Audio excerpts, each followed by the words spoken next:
ढोड़ी पले जरा बारे दे छोरी कमर पर नजर करावे दे छोरी ढोड़ी पले जरा बारे दे छोरी अच्छा आगे देखे दे छोरी तो अपना लागे लखीसराय जिला हको गर्द तो की लागे नारा जिला हको गर्द तो की लागे लखीसराय जिला हको गर्द तो की लागे गया जिला हको गर्द तो की लागे ऐसा मत करी हम आज बच के मैं जीऊंगी।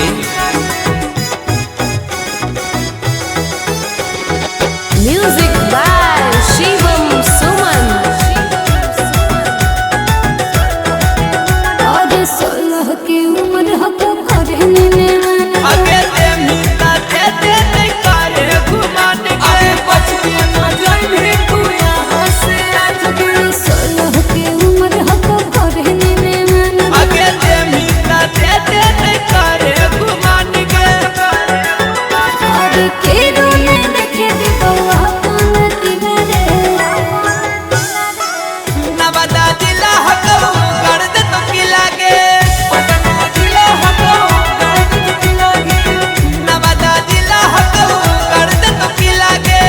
बेगूसराय जिला हको गर्द तो की लागे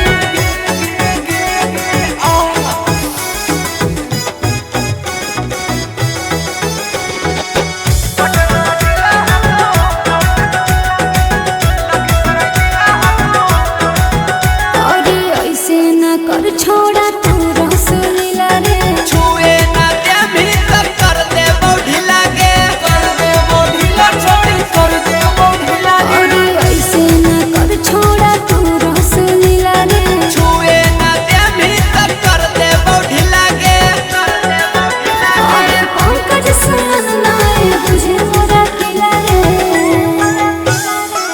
पटना जिला हको गर्द तो की लागे जमुई जिला हको गर्द तो की लागे पटना जिला हको गर्द तो की लागे लखीसराय जिला हको गर्द तो की लागे कह के जीव मत डेरवा